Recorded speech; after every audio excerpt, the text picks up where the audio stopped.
ജീവിതത്തിൽ എപ്പോഴും ഓർമ്മിക്കേണ്ടതായ ഒരു കാര്യമുണ്ട്.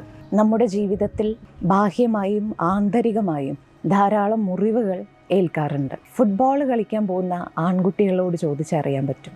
പലതരത്തിലും അവരുടെ ശരീരത്തിൽ മുറിവുകൾ ഏൽക്കാറുണ്ട്. എന്നാൽ ചില കുട്ടികളുടെ സ്വഭാവമുണ്ട്, വീഴുന്ന സമയത്ത് മുറിവ് നമുക്കറിയാം, അതിൽ ചെളിയും പൊടിപടലങ്ങളെല്ലാം പിടിച്ച് നല്ല നീറ്റലുണ്ടായിരിക്കും കുറച്ച് സമയം. അതെല്ലാം ക്ലീൻ ചെയ്ത് നമ്മൾ മരുന്നെല്ലാം വെച്ചു കൊടുക്കുമ്പോൾ പതുക്കെ പതുക്കെ അത് കൂടി വരും. ആ മുറിവ് മാറി സ്കിൻ പഴയതുപോലെയായിട്ട് മാറും. പക്ഷെ നോക്കൂ, ചില കുട്ടികൾ എന്ത് ചെയ്യുന്നു പറഞ്ഞാൽ, മുറിവുണ്ടായ സമയം മുതൽ അതിൽ തൊട്ടുകൊണ്ടേയിരിക്കും, അതിൽ സ്പർശിച്ചുകൊണ്ടേയിരിക്കും. മുറിവിൽ സ്പർശിച്ചുകൊണ്ടിരുന്നാൽ എന്ത് സംഭവിക്കും?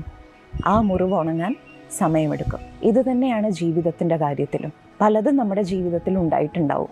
എന്നാൽ ആ മുറിവുകളിൽ നിന്നെല്ലാം ഹീലായി നമുക്കൊരു പോസിറ്റീവായി, പവർഫുള്ളായി, വളരെ ഇന്നോവേറ്റീവായിട്ട് ജീവിതത്തെ മുന്നോട്ട് കൊണ്ടുപോകണമെങ്കിൽ നമ്മളെല്ലാവരും എന്നും ഓർമ്മിക്കേണ്ട കാര്യം, ആ മുറിവുകളിലേക്ക് വീണ്ടും വീണ്ടും സ്പർശിച്ചുകൊണ്ടിരിക്കരുത്. എത്രത്തോളം അതിലേക്ക് ടച്ച് ചെയ്യുന്നത് നമ്മൾ കുറയ്ക്കുമോ, നിർത്തുമോ, അത്ര വേഗം നമ്മുടെ ഇന്നർ ഹീലിംഗ് നടന്നുകൊണ്ടിരിക്കും.